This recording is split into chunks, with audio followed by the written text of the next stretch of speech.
Luke McGibbon, welcome to the podcast. Hey, that is a nice quality mic you've got. It sounds like you're in my ears. That's what I was aiming for. I purely got it for this episode. Yes, that's what I like to hear. And in contrast to that, this is the first time I've seen you not wearing a suit. I know it's weird. I'm not boring. I'm ridiculously hungover today, so I'm wearing a t-shirt that isn't even ironed.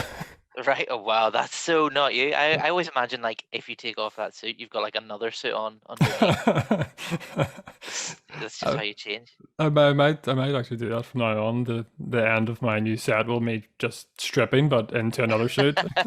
Yeah. And then like you get to the bottom and it's a tattoo of a suit, like a full body. Oh man. I wouldn't laugh, but I'd enjoy it. That would Rock DJ. that would be fantastic. But I don't have, as much as I love performing, I don't have that sort of commitment. Oh, So dear. how are you, sir? Now? Yeah, grand. I'm just finished a wee shift there, so Yeah. uh, yeah, which is probably, I suppose, relevant to the podcast as well, isn't it? But well, I'm sure we'll get into it. But Yeah, no, 100%. That's the thing. I don't know why I didn't get you on earlier or sooner. Because obviously with the podcast, there's two main elements, and one is comedy, and the other is mental health. And it's probably a no better time for you to introduce yourself. hmm, I can certainly help you with the mental health thing. I often I try not to be funny off stage. Uh, But I don't actually, leaning into the theme of the podcast, I don't think that actually comes from any sort of place of modesty. I think it comes from just the fear of telling a joke in conversation and it not landing. I think it's very much just sort of going, well, I'm not trying to be funny, you know what I mean? Rather than actually just being yeah, comfortable in my skin, which I'm certainly not. yeah. I hate my skin. I'm gonna get one of them full on suit tattoos you were talking about. No. So what? Tell me about yourself. So you've been doing comedy for how long? Oh, oh God, it'd be Long time. 10 years in November, it would be. Yeah, I first started wanting to do it when I was, I think, in my early 20s. Hmm. I think the idea had been planted in my head by my dad when I was younger, actually. And um, yeah, I think in about 2009, I decided I wanted to try that.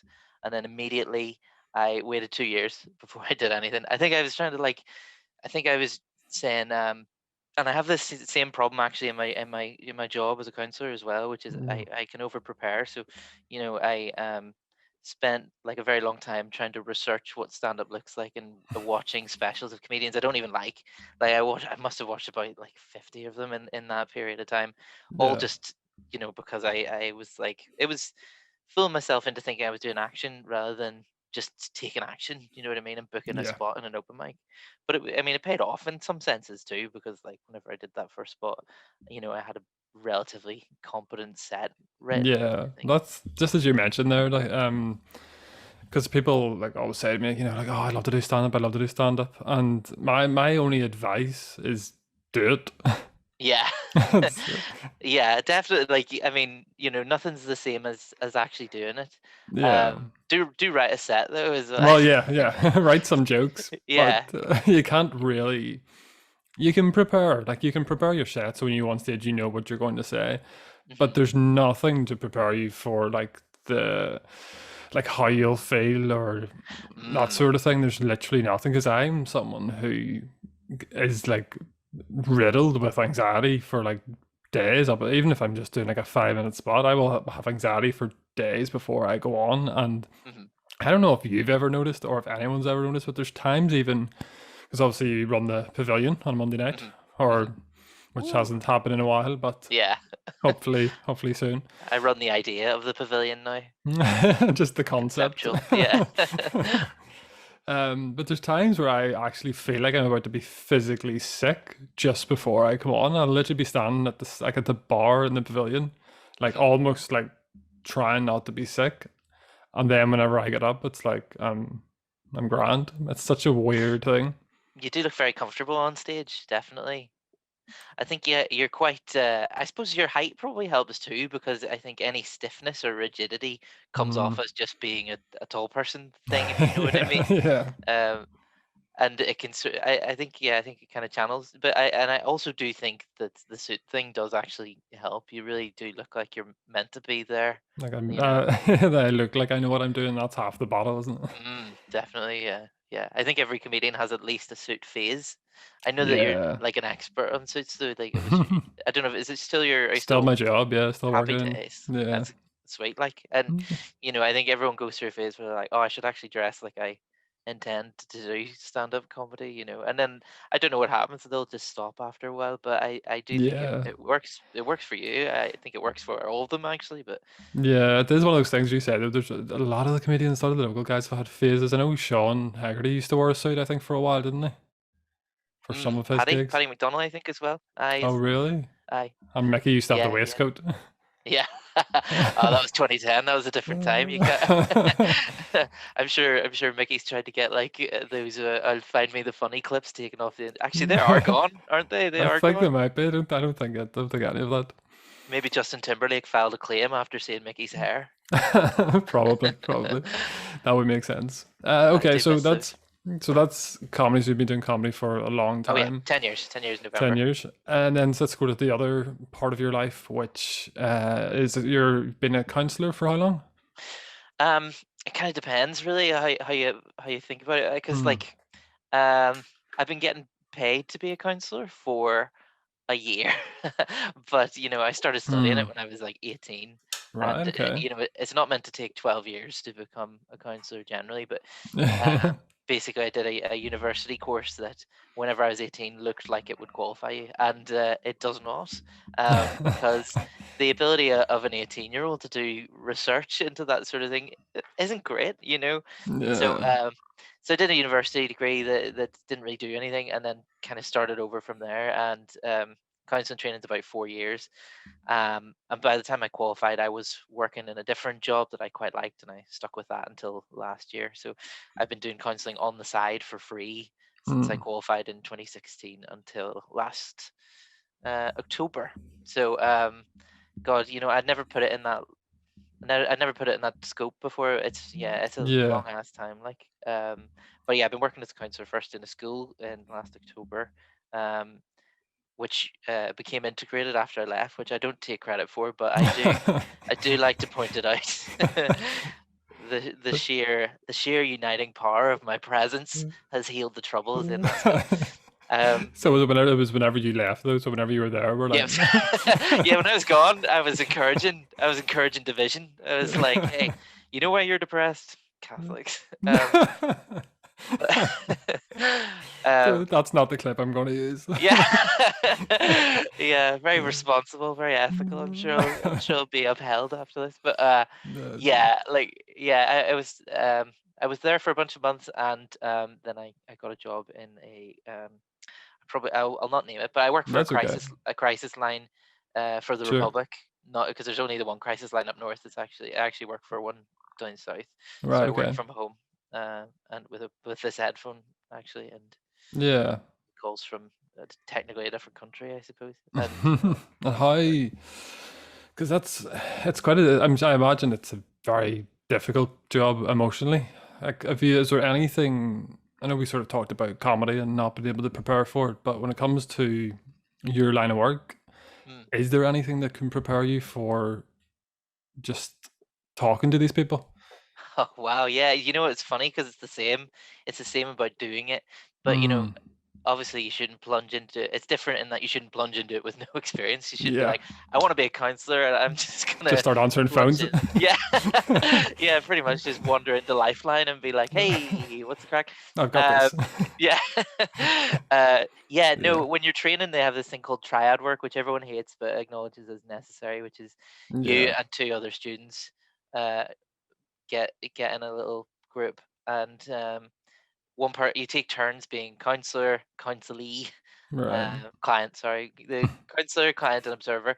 And and you sort of, and they say you can make something up, but nobody makes anything up. People bring their real stuff and Yeah. get counseled by totally inexperienced people. But it's, and like, even that isn't really the same as being in session with a person, because you're working with a client who is also a fellow student and wants you to be nice to them when it's their turn. So they might go, Yeah, I feel better. All right. They're um, like, just be nice to me. yeah, pretty much. It's just pretty much like, yeah, go easy on me here. Don't bring me the big stuff. Um, so yeah, you do triad work at the end of each class for like a few hours, and it's excruciating. Nobody likes it.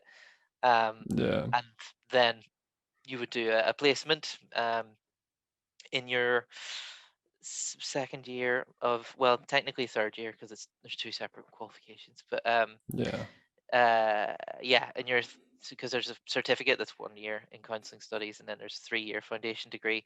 That's how you get it on the cheap anyway. That you can do that in any technical college. You can do it in Belfast Med and NRC. I did half of my course in Ballymena actually, which was interesting. The attitudes are different. Neither I don't mean worse or better, just different. yeah. Just You got different more viewpoints. people. Yeah, definitely. Like you definitely got a lot more people who were like, "I'm getting into counselling because I want to bring people closer to God." You would see a lot more of that than you would in say Belfast. Yeah, Um, and I don't know how I feel about that. I mean, whatever motivates you, I guess. But sometimes I would worry that they would maybe push a spirituality angle on somebody who's not open to a spirituality angle. I don't know. yeah. I suppose because you at the like you whenever you get into it, obviously, whenever you're talking to people for the first time, or if it's I don't know which way it works, it could be maybe might well be the only time like you don't know their beliefs. Absolutely, yeah. So I know myself, for example, I'm not religious at all. And if someone was trying to kind of, if I was like, I'm having a bit of trauma here, and they say, well, we have a meeting on Sunday mornings. Yeah. Yeah, yeah. And then I don't think that would work for me. he starts singing through him with him in him at you. Whip out a Eucharist. So you saying that part of your training wasn't kumbaya? No. No, afraid not. No, here, if you've been in therapy yourself, Johnny? I haven't actually. No, I haven't. It's something that Uh, I've always thought about. Like I wouldn't say my mental health has been quite good, I would say, over the years, but not mhm, perfect by any means. It's something like we talked about it on the last podcast.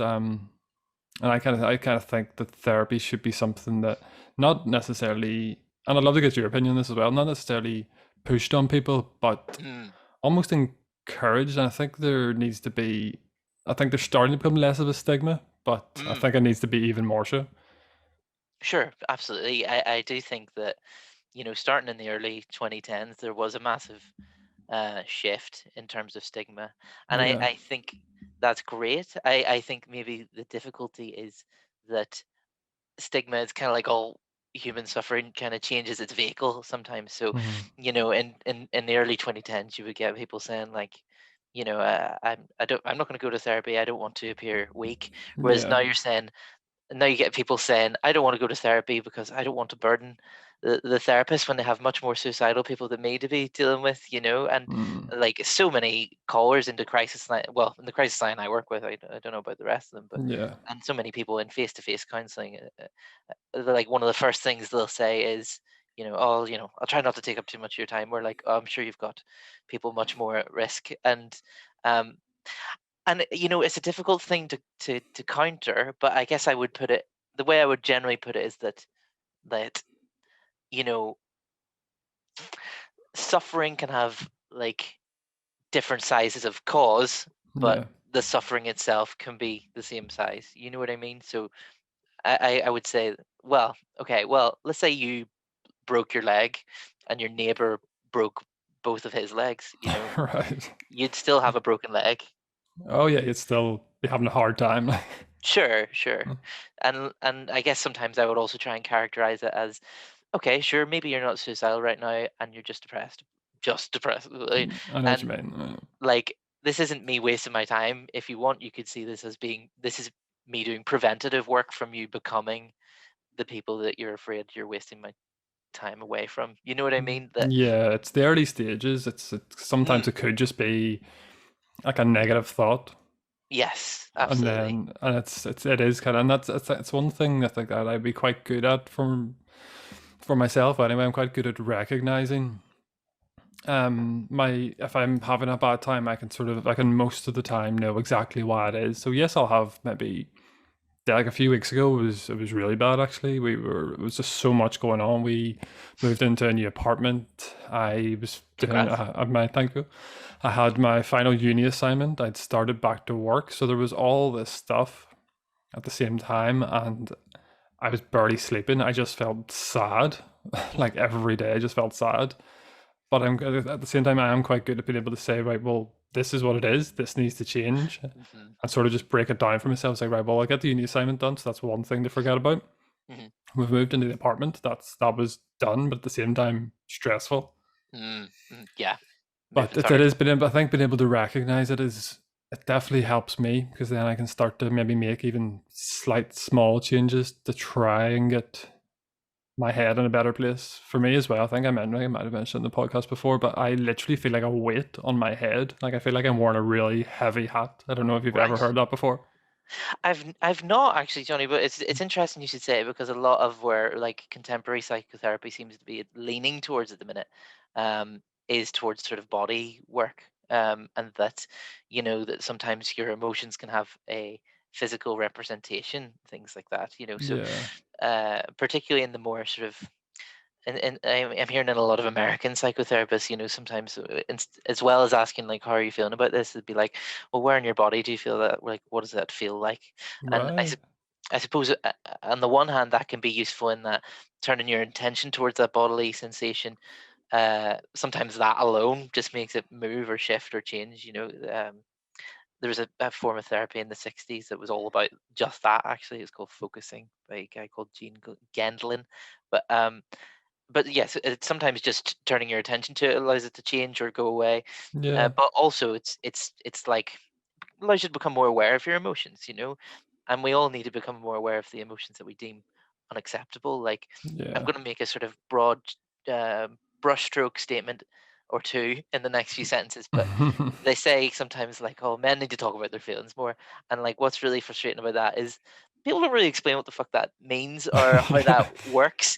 And I Yeah. guess the way that I would put it is that that we all, as a society, as genders, have certain emotions that we deem unacceptable for various reasons, like it's not sexy or it's weak or Yeah. it's kind of both. It really is kind of the same for some of them actually. But um so for example, I don't know if all women would agree with this, but I've had many women clients and many women friends tell me that whenever they get angry, they cry.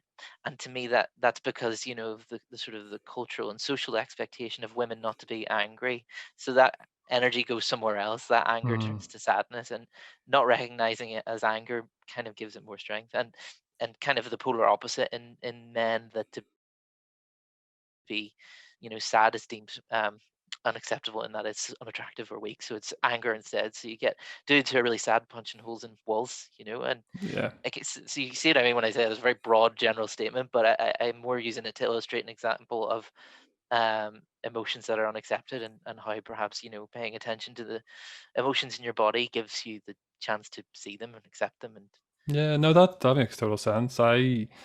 Growing up, and I would say it's only the past few years, I've kind of started to accept that I am quite emotional when it comes to certain things. But beforehand, like I've been in relationships as well, where the girls have said, men aren't supposed to cry. Like I've literally used that oh sentence, men aren't supposed to cry. yeah, and we're so bad as a society at normalizing unacceptable emotions in either gender. And like I don't know if this is the actual definition, but whenever I hear Mm, people talk about toxic masculinity or whatever, I think yeah, that's probably what they mean. The yeah, the idea, and that can be like toxic. Anything can be pushed upon any of us by either gender, of course. In the idea of culturally expected ideas of what is attractive or strong or both. yeah. I think that's what it is. I think, thankfully, in my current relationship, I wouldn't say it's encouraged. It's not like she doesn't demand me to cry or anything. It's not like, Yeah. I need you Yeah. to I need you to cry more. It's Yeah, weep for me.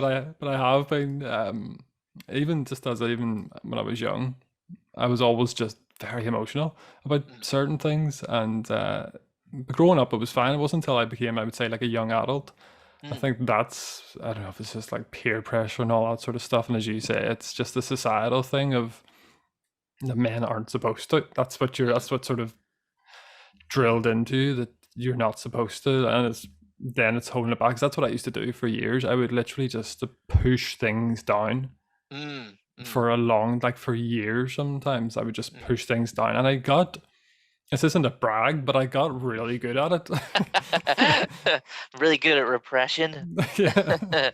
Black belt in not feeling. Yeah, exactly. And I did it for years, and it's only more recently now that I can kind of. I think it was starting to be more in tune with, as you say earlier, about recognizing these emotions and what is positive, what is negative, and what changes you can make to kind of make that better if you are going through a hard time.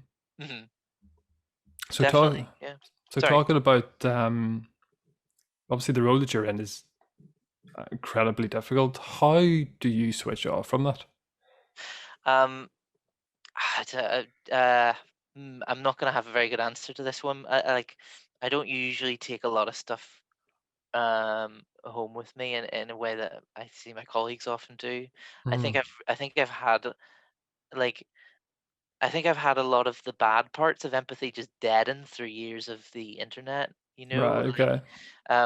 where people can tell me anything and it'll be water off a duck's back, really. But I think one of the things that would annoy me more than anything, and this was um, maybe in my previous job, was that I and it's funny we're talking about unacceptable emotions, but I really don't like how I feel after I've been angry. Like I just feel like I don't like that shaky jitteriness, Yeah. things like that. And I suppose that's probably a fight or flight stress response thing. And I guess, exercise and things like that helps to sort of work through that. And all the boring answer stuff, the stuff that people prescribe, mindfulness and all that, that does help me. Um, Yeah.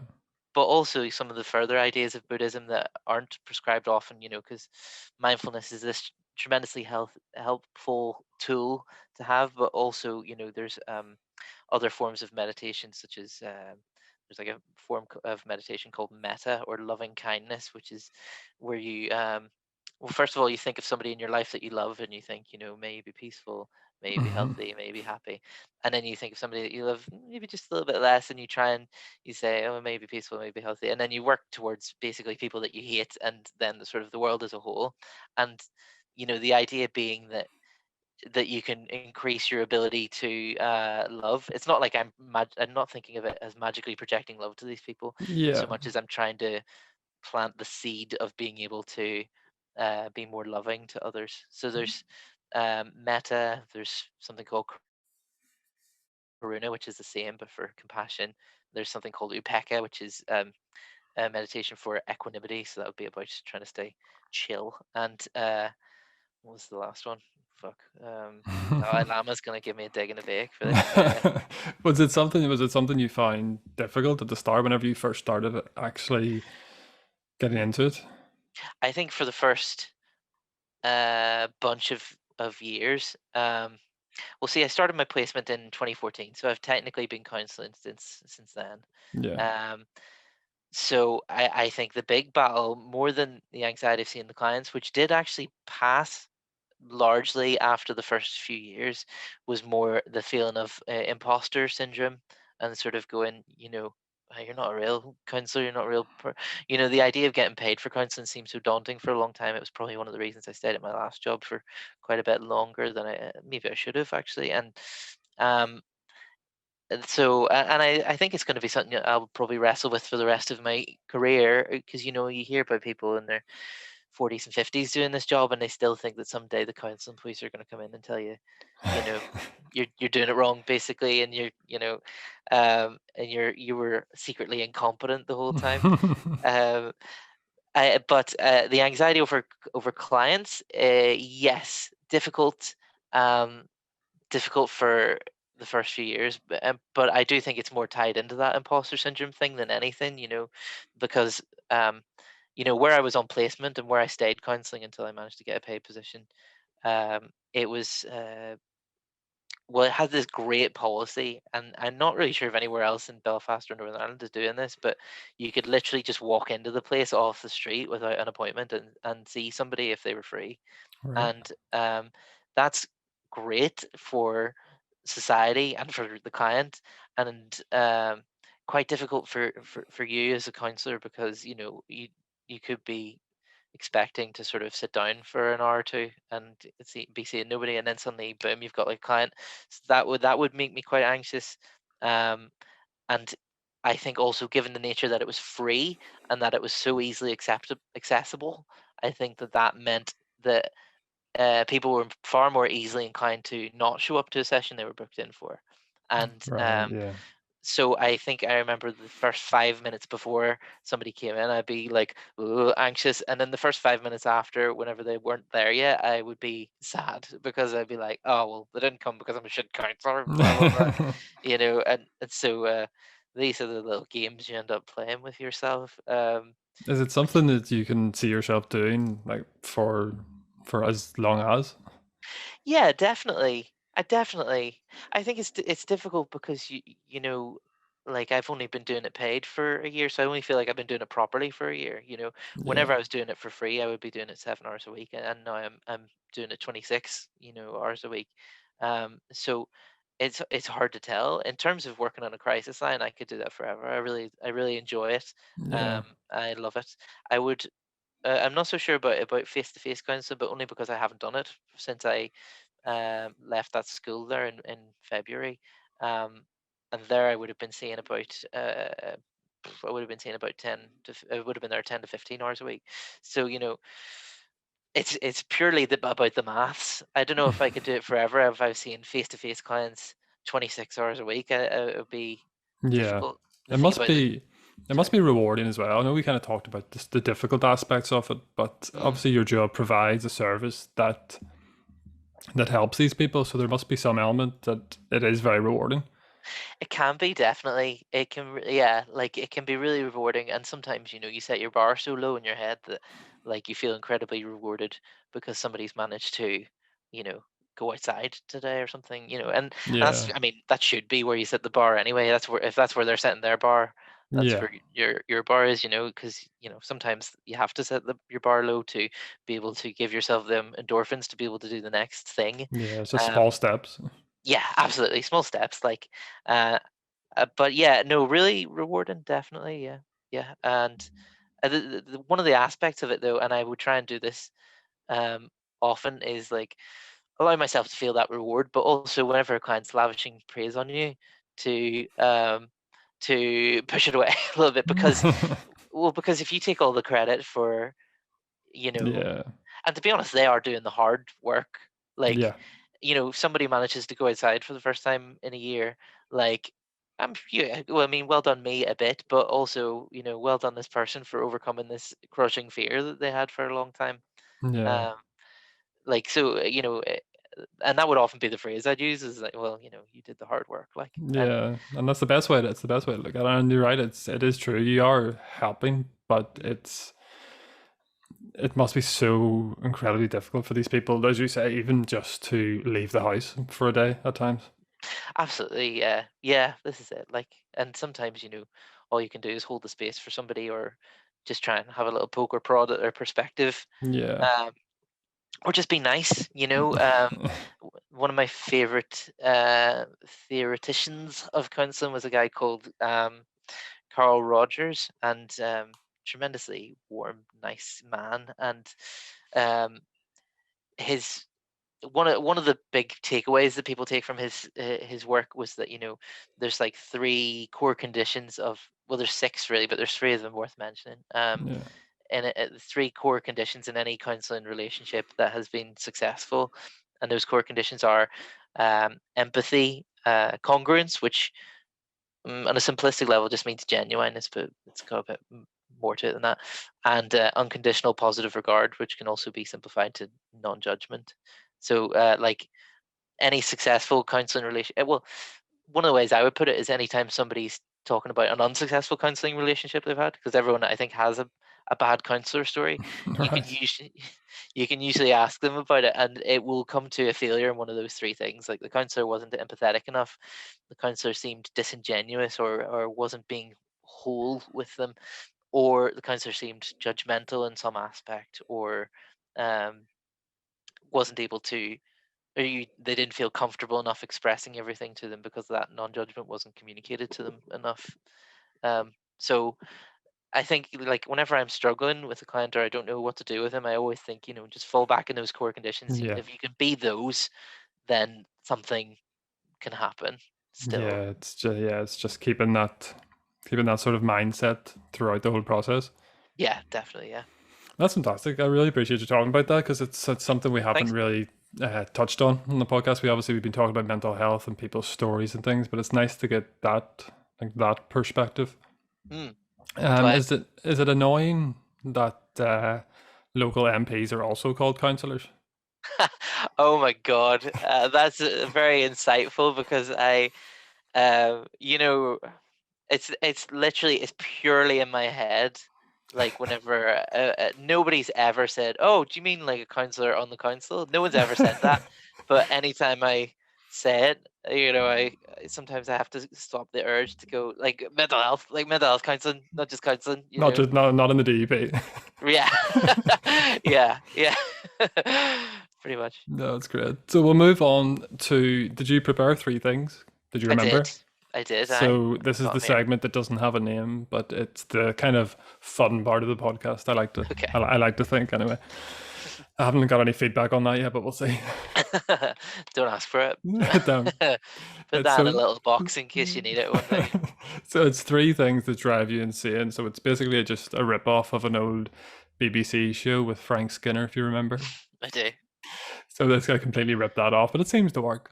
So if we Okay, cool. can move on to that, what is the first thing that drives you insane? I have really become aware recently of how much I hate people including "How are you" in their greeting. Um, and particularly because technically I work down south. Do you know what I mean? I'm technically working in Europe, if you want to be a wanker about it. Um, because like downside I think it's a lot more prevalent, but it does happen up here a little too, which is like I'll pick up the phone and I'll do my little greeting and I'll give my pseudonym, which we have pseudonyms. Yeah. um and and they'll say how are you, and then I'm telling them how I am. And it's not about me, but it's just because it's because I have a reflex. When somebody says how are you, I answer, and sometimes I answer honestly, maybe not on those phones, but So I'm having a it's really bad time. I'm glad you yeah. called. Yeah, oh, you wouldn't believe the wanker I just had on the phone for you. But I will awkwardly give this answer that they're not expecting or wanting, and then I have to very quickly awkwardly shift it back, the focus back to them by going, "How are you?" And they'll go, "Terrible." Yeah. And um, now we begin. yeah, there we are now. Perfect. We found it. Yeah, I've also got these lovely new neighbors because I've just moved as well. That's why there's a mattress No, behind me. I don't just have an congratulations. ornamental I thought you mattress. just, I just thought you slept standing up. Yeah, I've got the whole Nosferatu vibe Yeah. going on here. I hang from the top. Um, I've also got these lovely new neighbors, and one of them's from the south, and he's been doing that too. And then that means that he probably hates me for it, because the same thing happens. Is I'll say hiya, and you go, "Hi, how are you?" And I'll go, "Oh, I'm good, thanks. How are you?" And then it's like, "Oh, we're sat at the fence for 5 minutes, and you don't need this. You Um, don't need I, this information from me." I remember because I'd be the same. If someone said that to me, I would sort of genuinely reply and then Right. ask how they are. Because I remember it was a few years ago. I was going into a shop and there was these two girls behind the till, and one of them was serving me, and I think she says, "Oh, hi, how's it going?" And I was like, "I'm good. How are you?" And she just sort of went, "Nobody's ever asked me that before." And she You've turned cracked the code. she turned to her friends like, "He just asked me how I was." And I was like, "Yeah, is that not what we do?" That's how you get the secret menu in McDonald's, isn't it? Just hi, how Yeah, are you? But I know shops. I get that it is strange, and I would probably be guilty of it. I would say from time to time we get it like whenever like working in the shop, if someone comes in, sometimes it's hey, how are you? And sometimes they'll say how Yeah. they are, and sometimes they'll just be like, all right, and then walk off. Right, which is, that's fine, Yeah. it's a trap otherwise, like I see what you're saying about shops too, because like Yeah. sometimes I'm buying something and they say, how are you? And I'll always be surprised and I'll always answer surprised, and it's yeah, and then I've trapped them in this little horrible little moment of, which is, it's weird because it shouldn't be horrible because we're just two people being nice to each other, but I think, Yeah. I feel like they probably think I'm like one of them fucking motivational speech wankers who's like, you got to start conversations with strangers in the bus. That's what's wrong with society, and it's like nobody wants to have a conversation on the bus. Let me have my headphones. I'm happy. I'm happy here. Like Belfast Tony Robbins. Yeah. Yeah. Awaken the Fenian within. Fantastic. Okay, what's number two then? Number two is shoelaces. Right. Because Okay. I feel like we had a pretty good thing going with Velcro. Why are we complicating this? Why are we making this? Do you know what I mean? Like, what's the benefit? What is the benefit of having shoelaces? Oh, it gets to be tighter. Great. Oh well, I often didn't feel like my shoelaces were tight enough. Like, I thought, we chose sizes of shoes for this reason, that we knew that we could make them fit. I don't know, but it just feels like don't mess this up. Don't add stuff you don't need. It's like a trim. It's like having a big trim in your car that's not necessary. Yeah, we have just, as you say, we've made it just more complicated than it needs to be. Yeah, And absolutely. it's an extra thing to do in the morning as well. Mm. Yeah, I mean, I harken back to the day, when it would just be like, just move that strap, and now you've got a shoe. You've got a shoe on that's tight. I don't know. Maybe I'm just a big baby, but it's something I've never got over. Still furious. No, I totally agree with you, and I can't wait the next time I see you to see your your Velcro shoes with the lights I've and all not. on them. I've, yeah, why did we ditch that? Well, who said that? Who told us that being an adult meant we couldn't have like fancy light up shoes anymore? Yeah, Fuck that. no, you sort of reach that age. It's normally about 7 or 8, but then whenever you get to like 9, 10, 11, you start to feel like a bit of a twat if your shoes are lighting up. But Wow. it's great fun now. That totally ties into what we were saying as well about, acceptable emotions. Like it's Yeah, kind of like around 7 or 8 that people are like, oh, don't be mad, that's stupid, or don't be sad, that's stupid. Like don't wear yeah, don't wear light up shoes, cry. yeah. Yeah. And Or Jim no, as sorry, well do wear light up shoes and cry. at the same time. Yeah, so everyone can see you cry in the dark. Do you know what I really want? And I had one when I was quite like a young teenager, like maybe 13, 14. And But I really want one now, a micro scooter. oh damn, yeah, yeah, yeah, yeah, And I've yeah. started to see people, you get the odd, but not too many, you get the odd person. But and when I say the odd person, I mean just a few people, not odd people. Because I think it's great. Yeah. But I feel like, I don't know. I think it's whenever I'm walking to work and I like getting the train or whatever, I'm in a suit. And don't know if I would feel amazing or feel ridiculous if I was just flying down the street on my micro scooter wearing a full suit and a backpack. Aye. Proper fancy. I mean, it's all the benefits. It's all the benefits of a bike without the raw hole, really, isn't it? Having Did the you say arsehole the? rubbed off you. Yeah, I did say the raw You hole. did Yeah, say raw. That's no. yeah. I just wanted to confirm that. That's another Aye. thing as well. This is a complete tangent, but this is probably something that drove me insane whenever I was young. But why is there a difference between men and women's bicycles, and why did we get that bar Is at the there? top? Is that the difference? Yeah, the Right. Nobody men's told runs me. across, and the women's is just like a V. Right. I mean, like, I had a bike for a while, and people used to tell me like, "Oh, that's a woman's bike," and I go, "Well, it's not. I'm a man, and I'm riding I'm it. on it. It's mine. I'm on it. It is mine." What is so feminine about a bar? I don't know. I mean, it's one of them again. It's one of them stupid, unnecessary dividers we've put between gender. Yeah. Again, like we're talking about emotions and all. Not to keep bringing it back to that, but No, I no, mean, it's great. it just keeps coming back to it. Um, yeah. Society is ridiculous. Aye, yeah. That's a good conclusion, I think, as That's well. where we're at. Society is absolutely ridiculous. Okay, what's number three? Then we've got How Are You and Shoelaces. Tenet, the film Tenet. Um, I haven't seen this, but I think it was one of those don't. ones where the trailer looked great. Oh yeah, you've seen everything that's good about Tenet. Then, Right, like, okay. I think there's such an irony about um about a film regarding the use of time that it felt like a massive waste of my time. Like I know that like 2020 was a big year of conspiracy theories, and I think like the biggest conspiracy theory in 2020 was the conspiracy theory that Tenet is good. Like it was, oh, it was shit. It was. Do you know what? There's even like a bit in the film where they're like trying to explain it, but the scientist goes, "Sure, don't think about it too much," and then it's like, That is their right. just Yeah, it's like, don't think about it too much, but it's also incredibly important and everything rests on this. And also, there's just nothing likable or interesting about anyone except maybe Robert Pattinson in it. And even then, not that much. it's like I studied film for a few years, but it's one of those things. Can you imagine spending like I don't know how many millions that cost to make, but I imagine it was a lot. Yeah, oh, 100%. I thought you were Like still studying film. no, I actually I just finished a business degree actually. Is that what it was? Because you were saying you finished Yeah, your last assignment there. I was going to ask you about it. What yeah. was it? What was what? What was the last assignment? Oh, it was had to actually. It's quite appropriate for the podcast. Actually, it was an assignment where we had to combine innovation and a societal problem, Ah, and nice. basically like create a business and pitch it and that sort of thing. So my idea was an app for young people Hmm. to use on a daily basis to educate about mental health, but also Nice. the app was kind of like linked to counselors. Mm, So if patterns started to appear, so if they were having, several bad days in a row or whatever, then they would get a thing on the app to right. say, Yes.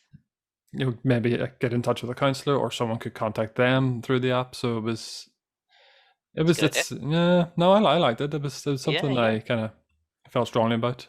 Aye. So it's like it's got a mood tracker that you put in, like a Yeah, sort of basically daily a mood. daily mood track. Aye. I know And there's some but apps similar out there. sure, but they wouldn't be linked in with like mental health tips and counselors, as far as I'm aware. Yeah. Aye. So no, it was good. I enjoyed doing it. It It's a was good quite idea. interesting doing the research. But Hmm. bring it back to your film. Oh yeah, Tenet. Yeah. So they Uh, spent hundreds of like maybe I don't know if it was 100 million, but I imagine it was quite a bit, and they put all that time and effort into it, and then you walked out and just went, "Wow, that was shit." yeah. I walked out. I walked out, and it was in my living room that I watched it. I walked into the hall, and I Oh really? left. I left my house. It was. It was that bad. Oh God, it was just such a waste of time. Like there's some nice spectacle, and there was the potential for a good film in there, Yeah. but it was just sort of like just a load of good ideas, but it's like they've been sort of chewed up and spat into a little bowl and gone, look, it's your film. Like it's just shit. It's like don't think about it is not a good tagline for a film. Yeah, yeah, I have that on the poster as well. It's Don't think. What's it about? Don't think about it. yeah, just don't think about it too hard. Yeah, end of film. How did that pitch go as well? It's like so. Tell me about the film that we're going to put all this money into. No, it doesn't matter. It's all right. Just don't don't worry Yeah, about it. Don't worry about it. It's fine. I think it's probably as well, the pitch with Christopher Nolan, because I suppose the thing with Inception is it's like you could potentially see it as a load of highbrow ideas, but made accessible to normal people. Yeah. Um, and maybe they just thought he was going to do the same thing with that, but and he sort of did, but also it was just bad. It was just not a good film, Do you and think he nobody's knows? talking about it. No, I remember as I said, I remember seeing the trailer, but I haven't after that. I think I'd seen some like bad reviews or something online. It's like, well, maybe just give that a miss. Mm, Which yeah, probably, why? which in hindsight was a good decision. I'm sorry you had to Yeah. go. I'm sorry you had to go through that. That's okay. That's okay. It's not your fault. It's not your. You ever see Good Will Hunting? That's great. We have three things now, and I am doing the thing where I can't really change anything. Like I can't change the fact that that film was made and it was made so badly. Yeah. I could get you a pair of trainers without laces. Like If you can, I would. Yeah, like yeah. I would. I could definitely do that, but I wouldn't solve the issue for everyone. I'm not buying everyone a pair of trainers, but Well, I would happily buy you a pair of trainers. Like, this is why that business studies degree is all for naught. If you can't buy the world a pair of trainers, maybe you could get like an app where you can map the nearest pair of laceless trainers. do you know what? They may be on someone. Well, yeah, that's true. That's true. Well, that just means that just motivates you. You got to catch it. It's moving. Like, It's just everyone chasing each other for just the yeah, laces versus the Velcro. go get it, and that's how you accidentally make people jog and raise their endorphins. I don't know. It all helps. And the first one is how are you, which is how I started the podcast, but I suppose it was appropriate. Mm. It's not Uh, always appropriate. well, I mean, it's how are you in the greeting though, Yeah, and it's not. Yeah, it's whenever you don't actually even mean it or care. yes, that's the one. Yes, when you don't intend to know how someone is, then you're Yeah, just it's just words. bringing a trap. Yeah. Yeah, it is just it's a verbal trap. Is exactly what it is. I think I'm gonna pick. I think I'm gonna pick shoelaces because I do agree with you on that. Yes. And I sometimes would get that like in the. It sounds ridiculous, but in the morning you're like, getting ready. If you're in a rush as well, it's like to do my laces. And I have to do my laces because I wear absolutely proper shoes. I can't just run out. I can't just tuck my laces in like a pair of trainers and run up the street Hmm. because I Yeah. wouldn't. I would Yeah. arrive at the train with one shoe probably. I well, that could be seen as a stylish option, isn't it? That's maybe Possibly. it's Paris Milan Fashion Week. Like, the we'll one see. shoe. We'll see about that. I'll try it out tomorrow morning. Aye. Yeah. So I'm gonna put shoelaces in the bin or wherever we're putting these things, and Appreciate I it. will owe you a pair of trainers. Okay. Thank you. So finally, just to wrap it up, what are your plans for the future? You mentioned that you're going to continue on with counselling, but comedy-wise, then if we can bring back the comedy, have you any more plans? My goal in comedy was never to be like famous or anything like that. I think I just wanted to be good. And I like to think that I am good. You are very Uh, good. Thank you. I appreciate that. Because I've still got the imposter syndrome with that too. No, you are very Uh, good. Thank you. So I guess I would I don't know. I would like to maybe like record a show. Maybe I might record the next one I do and put it on Bandcamp or YouTube or something. But in terms of ambition, not particularly higher than that. I think I would like to be able to fill a small room once a year and do an hour. That would be Yeah, a reasonable goal, I think. that's great. That's fantastic. Thank you so much for coming on. I really Thanks. enjoyed that. Class. And All the we'll do best. the Appreciate awkward goodbye where I will it. stop recording and then we'll have a quick chat. Okay. All the best. Thank you. All the Bye. best. Bye. Bye.